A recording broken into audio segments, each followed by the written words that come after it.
Shock Monkey Radio is entertainment for adults, by adults, and the views and opinions expressed here do not reflect upon the sponsors or FXBG Public Radio. For additional information, please refer to the United States Bill of Rights. Stand warned. You are a hallucination brought on by alcohol, Russian vodka, poisoned by Chernobyl. Hello and welcome to the Christmas episode of Shock Monkey Radio. I'm your host, the Madman. Now, I really don't like to gossip, but have you heard any talk of this maybe being the best holiday episode ever? Have you heard that? You heard people saying that? Anyway, there's only one thing I can give you for this Christmas season, and that is the gift of Philadelphia. I own the city of Philadelphia, and I'm giving it to you. No, what I mean is that Philadelphia is love like that of a brother. And that's all I can give anyone this Christmas. Sorry about that. But if you'd like to get me a gift, you can always go to patreon.com/shockmonkeyradio, become a patron. I would really appreciate it this holiday season. Also, you can use the Cash App, use the hashtag shockmonkeyradio, and you can send me cash that way. I'd appreciate it. And if you want to email me, you can email me at madman@fxbgpr.com. Okay, so it's a Christmas episode. We're going to be taking it a little bit light, a little bit shallow, as shallow as I can get. And so just wanted to keep it light and cheery. It's a job now. It's the Christmas season. I don't feel like working. Nobody feels like working on the week of Christmas.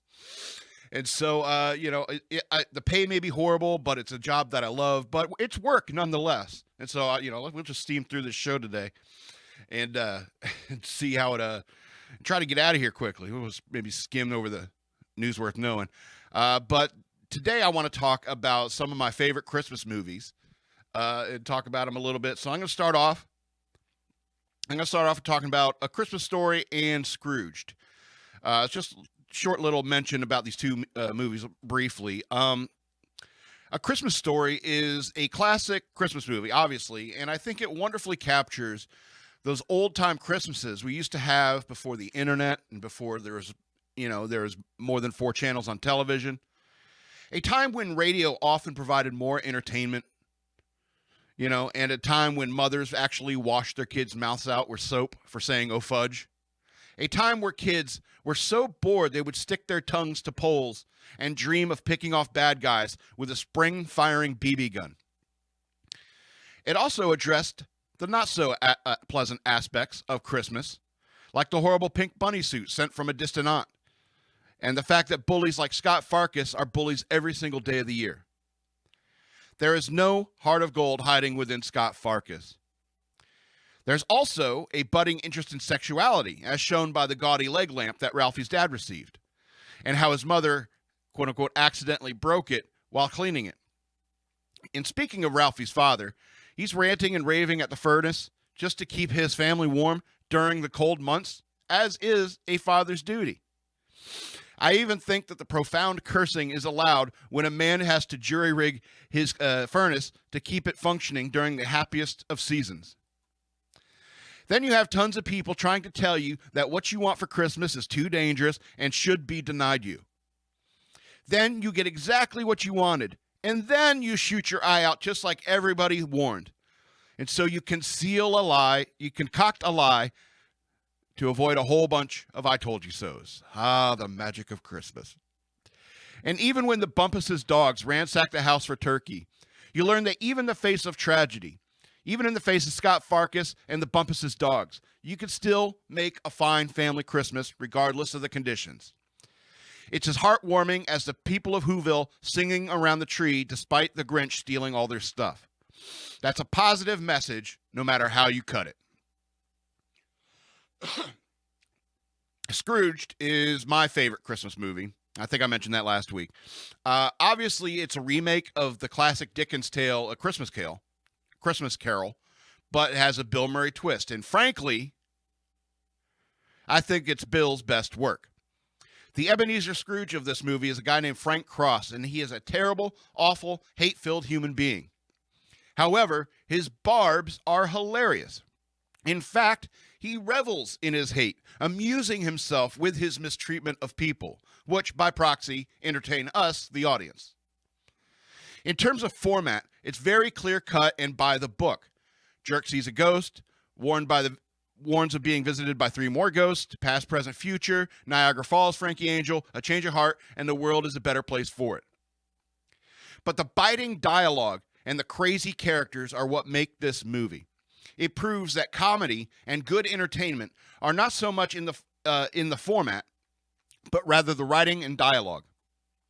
People say the film is somewhat dark, and that's true. But the darkness of the film is not outside the realm of humanity or reality.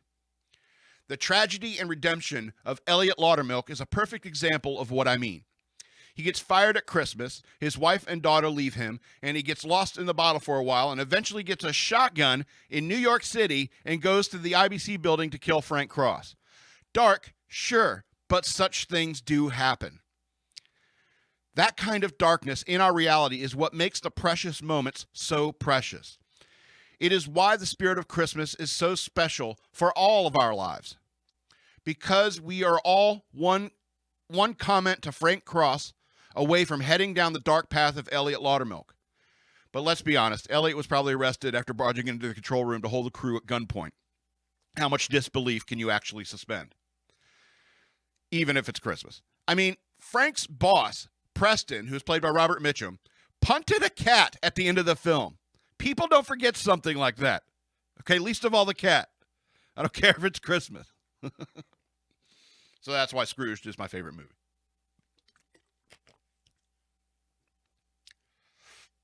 All right, let's talk about It's a Wonderful Life. And just like you, I have seen this movie a million times. It never fails to tug at the old heartstrings, and it is a fine example of how the Christmas spirit of charity and goodwill should be something we should all carry with us all year long. But if you start looking at this movie as a sort of Twilight Zone episode, you can really start getting some enjoyment out of the film. When, quote-unquote, the angels make it as if George were never born, it's as if George finally sees the world as it truly is. Bedford Falls, up until that point, had been suspiciously idyllic. And nowhere in the world has ever been the idyllic Leave It to Beaver fantasy that you see in films from this era. People of that generation tend to look back on it with rose-colored glasses. But suddenly, George Bailey sees the world as it truly is. A world where crime is on the main streets of Bedford Falls, or Pottersville, as it were. A world where he failed to save his brother's life. A world where his mother disowned him and refuses to acknowledge his existence. A world where the love of his life is a quote-unquote old maid who never married, which is nonsense because that was Donna Reed, and she was gorgeous. She definitely would have found another man to marry her. Then George realizes the truth about himself. He's an old drunk who is squatting in that old house, constructing a fantasy about a loving wife and children. And he's running a business that spits in the face of Old Man Potter, to whom he is indebted to, like all the residents of Potterville. He sees himself as the old violent drunk in town, eventually being chased by the police to the point where he comes back to the river and realizes that he prefers the fantasy to the horrible and realistic reality that we all know now. See, Bedford Falls doesn't exist anymore. It's Pottersville, where we live, where Violet needs to leave town for a while to conceal her pregnancy. And sometimes life is better if you can just stumble on down for a drink at Nick's bar. Forget your troubles for a while. The question is, how long has George been forgetting his troubles? All right, we got to talk about the obligatory Die Hard. If you think Die Hard is not a Christmas movie, then no movie is a Christmas movie. It's a Wonderful Life, for example, is just an existential crisis Twilight Zone episode that happens to take place at Christmas in some scenes. Gremlins is just a horror movie that happens to be taking place during Christmas. And Die Hard is a Christmas movie that takes place during an action movie. So don't kid yourself. Christmas is not always warm fuzzies and pleasant feels. Crimes spike during the holiday season, and Die Hard does not shy away from that fact.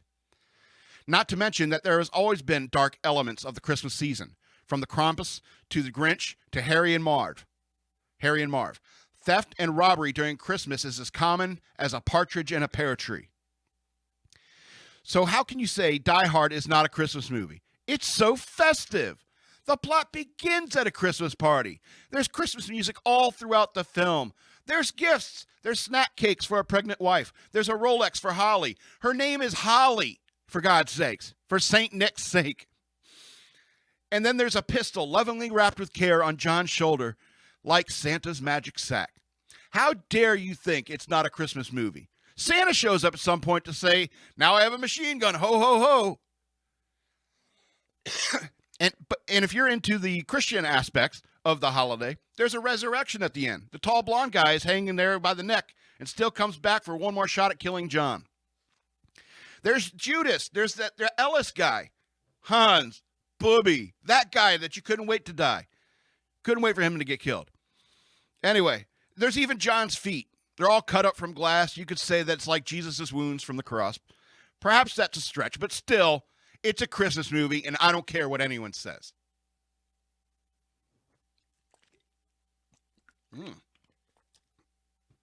Yelling makes dehydrate you. So let's talk about Home Alone. Some people consider Home Alone to be a Christmas movie, and technically, I suppose it is. I guess I just think that there are too many questions about the McAllisters. What kind of people travel in such a large group to Paris during the Christmas holiday? Not much is mentioned about what exactly the McAllisters do to live so high on the hog. Face it, it's a very nice house they live in, so someone there is doing quite well for themselves. I have explanations. Okay. I just watched this today. Okay. So, the McAllister's brother took a job in Paris. Okay. And that explains the excess of kids who are there to finish out the school year. So the McAllisters are taking their brother's kids to Paris for Christmas so the family can be together. Okay. That explains the excess of children in the family that don't live there. The jerk in the shower? He got the job in Paris? Is that what you're saying? That's another brother. Okay. And another wife and their kids who are also there. So it's 3 families in that house. All right. I like my theory better. Oh, they don't all live there. I'm just saying. Oh, I see. There's 3. Yeah, I got you. The one brother has a job in Paris. Okay. So we can assume that they're already there? all of them are money-making people. Okay. Okay. Not just The McAllisters. but also the brother who has the job in Paris. Okay. Because they all seem spoiled rotten, right? Yes. That's what I'm saying. So they're all high up there in the chain. Yeah. Okay. Well, but my question is, what are the tax laws concerning cash gifts in France? All right. That's what I want to know. The McAllisters live in the Chicago suburbs, a town notorious for corruption and organized crime. Could Mr. McAllister be going to collect a Christmas bonus from a mob boss in Paris? Maybe Mr. McAllister is a mob lawyer, and that would explain their wealth, and it could explain why Harry and Marv are so intent upon getting that darn kid instead of shifting to softer targets on the block. Do Harry and Marv have beef with Mr. McAllister? If they are simply burglars, why the obsession with that house? I get it, the kid pissed you off, and the wet bandits are not exactly the best of the criminal class, but at some point, you should cut your losses and go after houses that are actually empty. And what kind of family forgets their kid on a trip outside of the country? I know Kevin is annoying and a pest, but that's the point. They should have quickly noticed the absence of his irritating behaviors on the way to the airport. And I don't care if the teenage daughter did a head count, and who trusts teenage girls with anything anyway? So you can go ahead and watch this movie this holiday season, but I don't really consider it a Christmas movie. It's more of a bond between a mother and son movie than anything. After all, Mr. McAllister seems blissfully unconcerned with anyone in his family. Perhaps he's too preoccupied with pleasing the Don. So go and watch Home Alone, and perhaps Home Alone 2 for the Trump cameo. But from there, you have to start in on the Saw movie series. After all, we all know that Kevin McAllister grew up to be the Jigsaw Killer. So now you can watch those Home Alone movies with a little darker edge, and imagine what Kevin would really like to do with Harry and Marv. You know, a puppet rides in with a tricycle. Hello, Mr. Lime. Or as your friends call you, Harry. You have quite a temper, Mr. Lime. You're a bit of a hothead. They used to tar and feather hotheads years ago. Or perhaps even, hello, Mr. Merchants. Or as your partner calls you, Marv. You're in a dangerous business, Mr. Merchants. and you seem intent on making a name for yourself in all the wrong ways. You need to learn how to tread lightly, Mr. Merchants. Tread lightly, as if ornaments and micro machines are all over the floor. Tread lightly, as if there were nails on the stairs. Anyway, that's how I like to enjoy Home Alone. Serial killer in the making. All right, we'll talk about one more movie before we get into the news. We're talking about Gremlins. Gremlins is a fantastic holiday creature feature. And that's how you need to look at Gremlins, as a creature feature, simply a horror movie. Think about it that way, so when Phoebe Cates starts telling that horrifying story about her father, you don't find it out of place. You cannot make the mistake that Gremlins is a kids movie. It's not, even though they fought so hard to get that PG-13 rating. Also, don't let the cuteness of Gizmo distract or deceive you. Mogwai are monsters. Make no mistake. I don't care if he sings and likes comic books, and I don't care how much Corey Feldman vouches for the damn thing. Mogwai are monsters. One screw up, just one, and your town will be overrun by murderous monsters. Don't forget that the old man was adamant about not selling Gizmo to Mr. Peltzer, and it was only the foolish young boy who allowed a dumbass American to buy the damn thing. As a matter of fact, I don't know why anyone would keep a Mogwai at all. They should all be killed. Gizmo is not quote-unquote a good Mogwai. He's probably just the most docile of the last brood that overran Chinatown or perhaps Hong Kong. Mogwai, I think, is a Cantonese word meaning devil, I think. So make no mistake, Gremlins is a horror movie. Granted, it's a B-horror movie with Steven Spielberg as executive producer, but all the same, it's not a kids' movie. Now, when it comes to my town being overrun by gremlins, I'm fairly confident that humans would win out. Just like in the movie, but the simple fact that you'd have to murder gremlins with knives, guns, cars, and blenders would be so gruesome and traumatizing. So go ahead and get the kids somewhere safe before murdering gremlins. That kind of thing is not for children. But as a charming and ridiculous creature feature horror movie that takes place during the Christmas season, makes for a fun holiday movie. It's just a great holiday movie. I just don't understand how casual everyone is when seeing the Mogwai for the first time. If I saw a creature I'd never heard of or read about or seen before, I would be losing my mind. I would be flipping through Encyclopedia Britannicas like crazy. It was the 80s, by the way. Trying to find something referring to Mogwai. Then, if I learn the rules, no sunlight, don't get them wet, don't feed them after midnight, you know what that sounds like? That sounds like a vampire, a witch, and an unruly child all rolled into one. Which logically leads us towards the thought that it's an evil monster and it should not be allowed to live.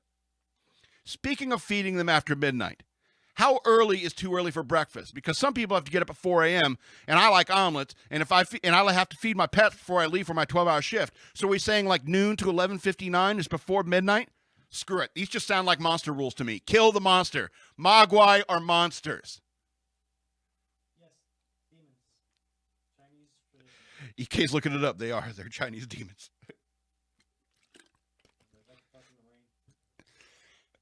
Anyway. Let's go ahead and get to the news worth knowing. It's the holidays. I don't want to think too hard on this stuff. We'll go through the news quite quickly. So, American warriors are concerned with the woke military leadership, keyword being leadership, and they say it's, quote, destroying the fabric of why soldiers fight. So more often than not, serving in the United States military leaves an indelible mark of pride of the men and women who join the fraternity.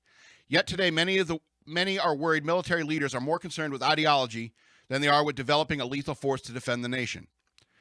Excuse me. Fox News spoke with 3 such veterans during Phoenix during Turning Point USA's America Fest, all of whom addressed the 4-day event. Quote, the Pentagon has been infected with wokeism the same way many other institutions have, said Fox News host Pete Hegseth, who served as a U.S. Army platoon leader. Hegseth said that under the Obama presidency, certain generals were chosen based upon their political points of view, not based upon their pedigree for killing the enemy, because they would comply with new priorities. So I guess this is all changed during the Obama administration. Okay. The sentiment was shared by former Army Ranger and founder of the Warrior Poet Society, Oh, I got to look into that. John Lovell. I'm not a warrior, though. Barely a poet. So the military is a very specific and strategic job. This is a quote. And that's to keep our country safe, he said.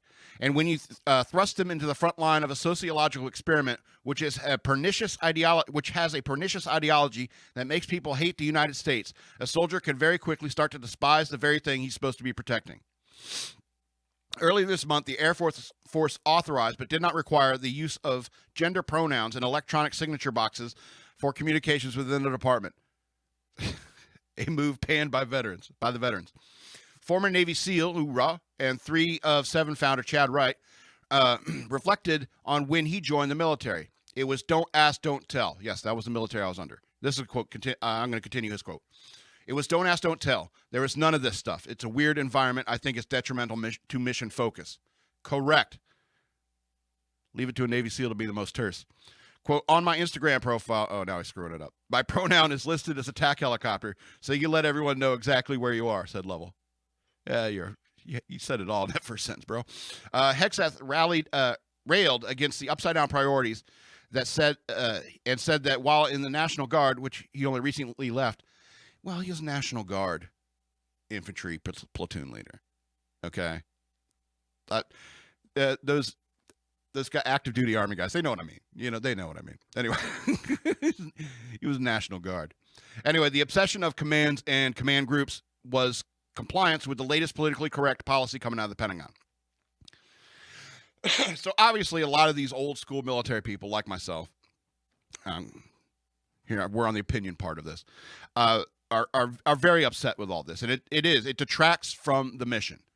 Absolutely, it distracts and detracts from the mission, and so it's I went into the military with the don't ask, don't tell thing.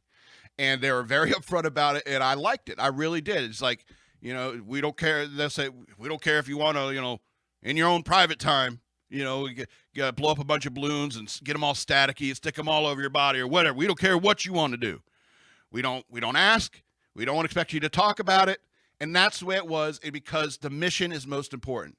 What you get into in your off time, that's your own business, as long as it's legal. You know what I'm saying?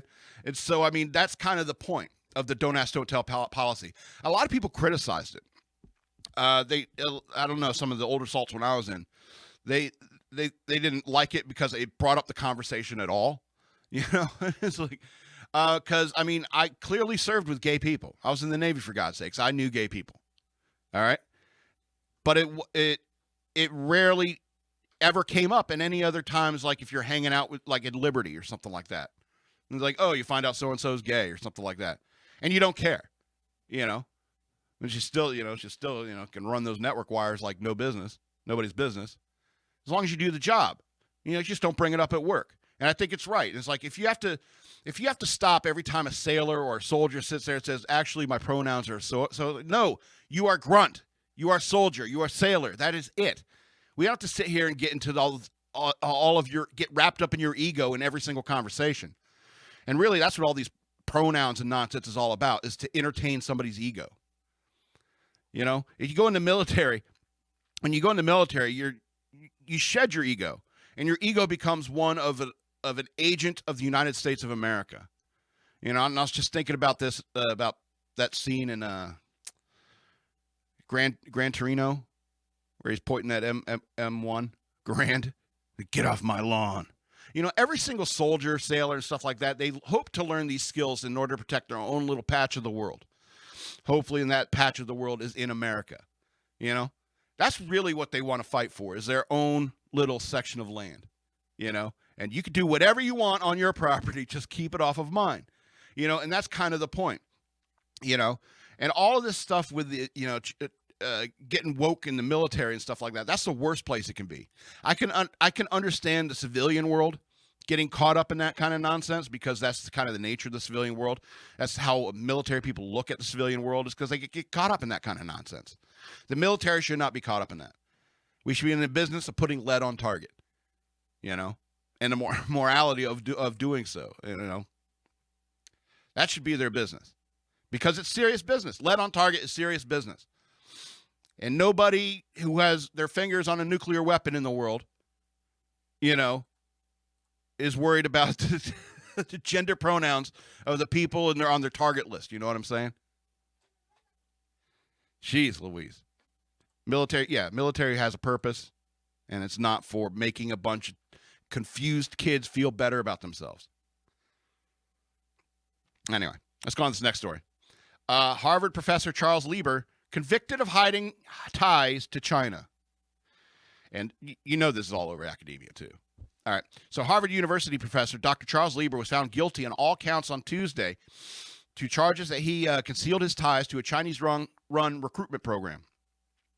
Lieber, who is 62, had pleaded not guilty on 2 counts of filing false tax returns, 2 counts of making false statements, and 2 counts of failing to file reports from a foreign bank account in China, the Associated Press reported. His conviction in a Boston federal courtroom followed nearly 3 hours of deliberation by a jury at the conclusion of 5 days of testimony.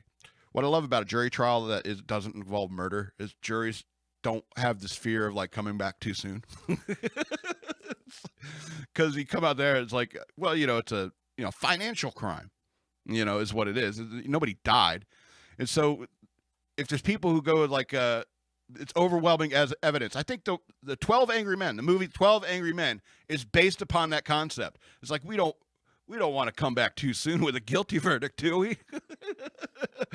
This is a man's life. This is a murder, And so when it comes to like 3 hours of deliberation with the jury, they're just like, well, we know he's guilty, so I want to go home. Anyway, so this is a quote. This case is a barometer for the Justice Department's China initiative, which is intended to cut down on trade secret theft and counter China's efforts to blur the lines between academia, military research, and the private sector, said Craig Singleton, an adjunct fellow at the Foundation for Defense of Democracies, FDD. This month, FDD published a report detailing dozens of American universities receiving millions from the Pentagon and other federal agencies and their ties to the Chinese universities that support China's military. Golly. Federal prosecutors say Lieber signed a contract with Wuhan University of Technology for $50,000 a month and more than $150,000 in living expenses. Leaping lizards. I like to think of myself as an honorable man, but that'd be tough to say no to. You know what I mean? All right. Lieber is an expert in nanotechnology. The Department of Defense and National Institutes of Health gave his research group, Harvard, $15 million in grant funding, according to the Justice Department. My goodness. What a hot mess, huh? Yeah. China's been doing this for a while. They encourage like socialist and communist thinking in colleges and stuff like that. That's why you have all this woke stuff happening, because they've been having success happening in colleges now. All the stuff that's happening in colleges. They've been having success trying to foment those kind of views on American campuses by buying off people like, obviously he's a nanotechnology expert, and there's more realistic goals and getting information from him. But, you gotta be honest, is like that person is a traitor. In a time of war, if we are at war with China, that guy should be taken out and shot. But he's not. He's just going to jail, I guess. Probably going to pay a hefty fine. Yeah, so I'm glad, somebody's doing something about that, even if it's just one case. Anyway, let's go on to this next story. Kim Potter jury indicates potential deadlock and asks judge what happens if a jury cannot reach consensus. See, I was just talking about this. When somebody's life, when it involves somebody's life, it's a much bigger thing, much bigger deal in terms of morality, I think.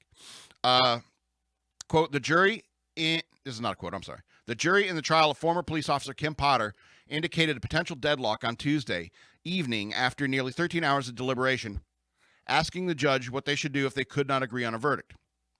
Judge Regina Chu read the jury's question for the court. If a jury cannot reach consensus, what's the guidance on how long and what steps should be taken? The judge responded by reading part of the instructions that were given to the jury on Monday. Do your homework. Quote, you should decide the case for yourself, but only after you should have discussed the case with your fellow jurors and have carefully considered their views, Judge Chu said. You should not hesitate to re-examine your views and change your opinion if you become convinced that they are erroneous. But you should not surrender your honest opinion simply because other jurors disagree or merely to reach a verdict. Potter's defense attorneys objected to Judge Chu rereading the jury's instructions, arguing that they would emphasize that aspect of the instructions over everything else. The judge overruled the objection. Okay. The jury, which consists of 9 white people, 2 Asian people, 1 black. I don't see how that's relevant at all. 2 Asian and 1 black person. They deliberated for more than 5 hours on Monday after closing arguments. They have been deliberating for about 8 hours on Tuesday as of 7 p.m. Eastern time. Listen, when it comes to juries and stuff like that, I don't care what the demographics of the jury are. It's irrelevant. It's irrelevant for me. And when I think about jury selection, when these lawyers say, we want to get more black people on the jury because black people might be more, that is friggin' racism. I'm tired of that. I really don't like that. They're American civilians. They should be considered as just like, plucked out of a line in many ways, I think. The idea that, you want to get somebody on the jury based upon their ethnic background is racist. That's insane. Anyway, the story about this Potter is a 26-year-old police veteran. She shot and killed 20-year-old Dante Wright in April when she mistook her handgun for a taser. And she is charged with first and second-degree manslaughter. The prosecution called Potter's actions a blunder of epic proportions during closing arguments. Quote, they are not putting the wrong date on a check. This was not entering the wrong password somewhere. This was a colossal screw-up, prosecutor Aaron Eldridge told the jury. It was precisely the thing that she'd been warned about for years, and she was trained to prevent it, and it was irreversible, and it was fatal. Potter's attorney placed the blame on Wright for trying to get away from officers as they arrested him on an outstanding weapons charge. Quote, Dante Wright caused his own death, unfortunately, defense attorney Earl Gray said. His name's Earl Gray. God, did his parents hate him? Or just British? A quote, in the walk of life, nobody's perfect. Everybody makes mistakes, but gosh, a mistake is not a crime. It just isn't in our freedom-loving country. The jury also asked the judge Tuesday if they could remove zip ties so they could hold Potter's gun. Potter's attorneys objected, but the judge granted the jury's request. Oh my goodness.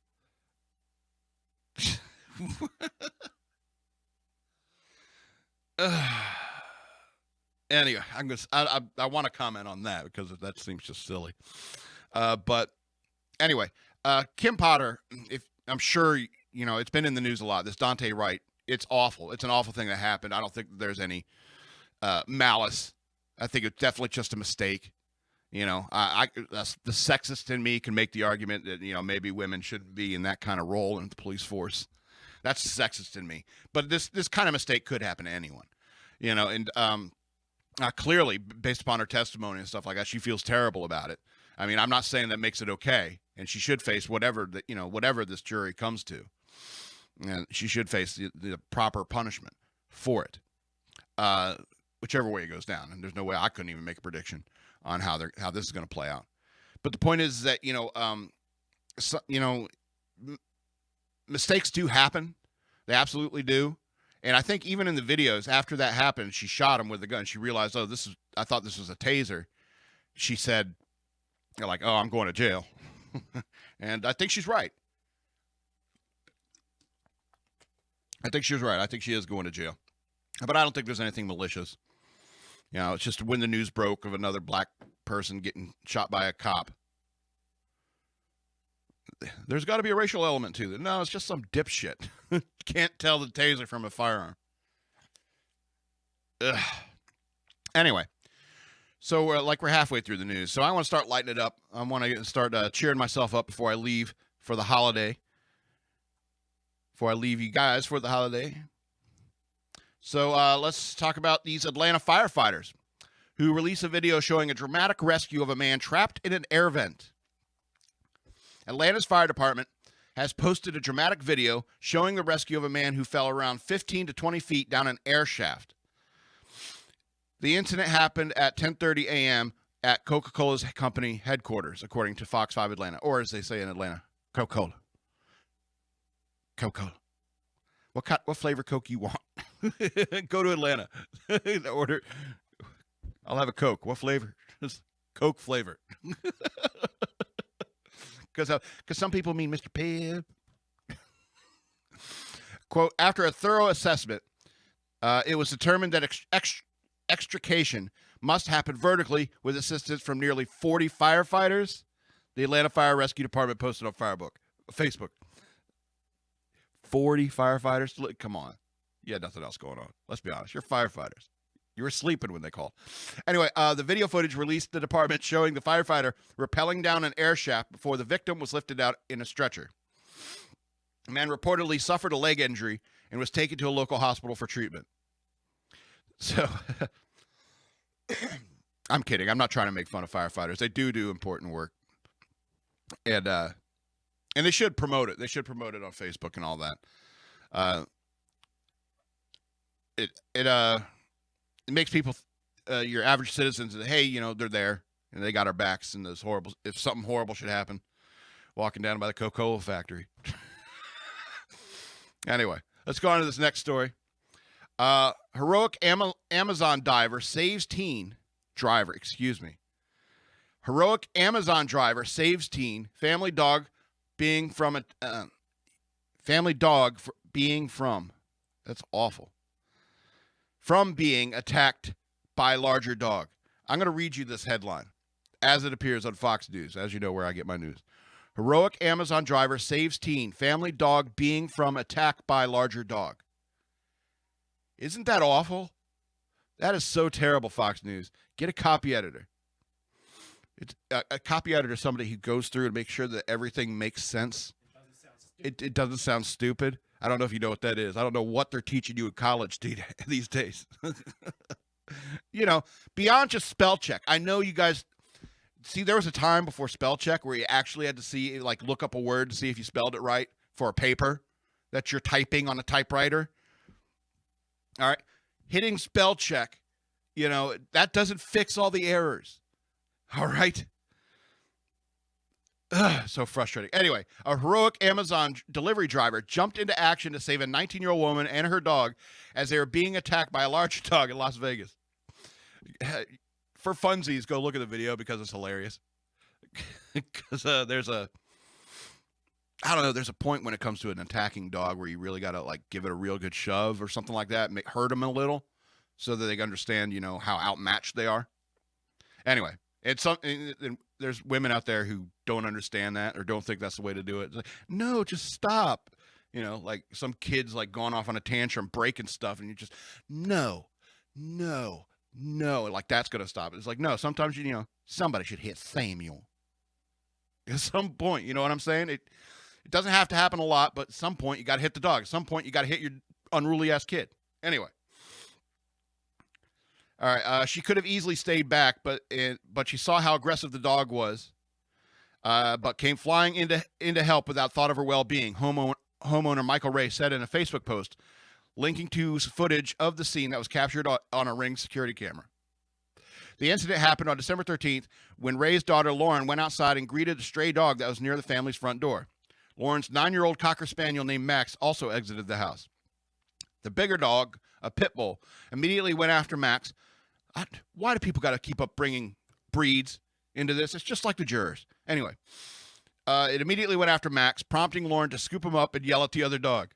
Quote, my Ring alert went off, and I watched as the entire situation unfolded in front of me. Ray, who was at work during the attack, said on Facebook, oh, that's got to make you feel powerless. Doesn't it? By the time I call somebody, this is going to be resolved, so I don't want to seem like a nervous Nell. It's just some live TV going on at home, you know. Oh, I'm going to have to deal with this when I get home. Anyway, the Amazon employee, identified as Stephanie Launt, ran to Lauren's side and yelled at the pit bull to go away. But I mean, she actually had to put her hands on it. She blocked it with her body. Like at one point, like pinched the dog between her legs, which is fine. That's all fairly nonviolent, you know. Bad dog, Launt said as Lauren runs into the house with Max. That poor Cocker Spaniel must have been confused. You're a bad dog, Launt tells the dog as he backs away from the house. Ray called Lance reprimanding of the dog classic. Well, what else can you say to a dog? Anyway, the Rays tracked Lance down and gave her a bouquet of flowers and thanked her for stepping in to help Lauren and Max. Quote, I didn't have enough time to say thank you. I was just shaken up, and but I'm so glad I got to see you again, and it means a lot to me, Lauren told Lance. The screams made me think of my own child, Lance told KVVU. So the girl was shouting screaming like a little girl.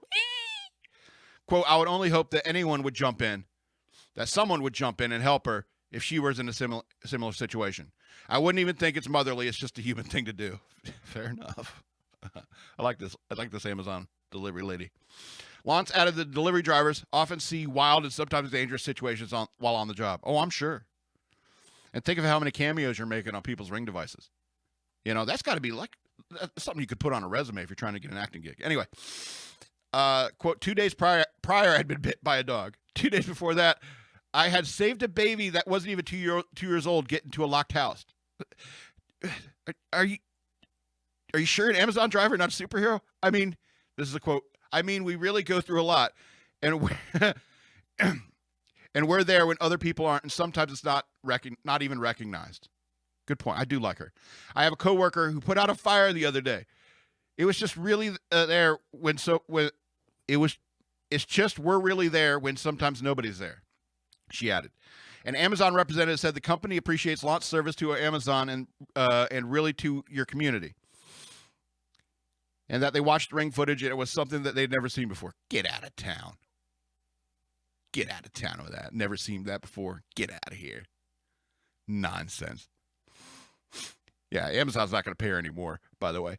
But here's something that's like, I don't know if you watch Tim Pool. I watch Tim Pool, but sometimes he gloms onto phrases and stuff like that and says it over and over again. And recently he's been talking a lot about the banality of evil, And it's like, yeah, there is a sort of banality to evil, but there's also a general banality of good, you know. And that banality of good is just those kind acts from random strangers.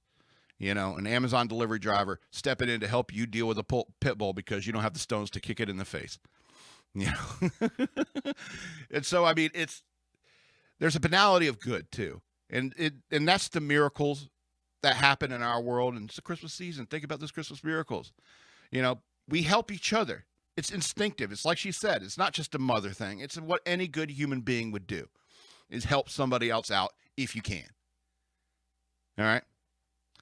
Banality of good. So let's go on to this last story. Texas police officers risked all to save mom and a daughter and a cat from a raging fire and may receive a top honor. Austin, Texas police officer who rushed to save a mother and daughter and their cat from a burning home were nominated for medals. Thanks to these officers and their quick action and dedicated response in rescuing this family, they have been nominated for meritorious service medals. The Austin Police Department posted on Facebook Monday, accompanied by the body cam footage of the scene. Meritorious Service Awards recognize the integrity of an officer's character while on the job. The fire raged at the apartment complex in the city on December 11th about 3:30 in the morning, trapping the 10-year-old girl on a balcony. Officers helped the girl down while the fire department used ladders to rescue the unidentified mother.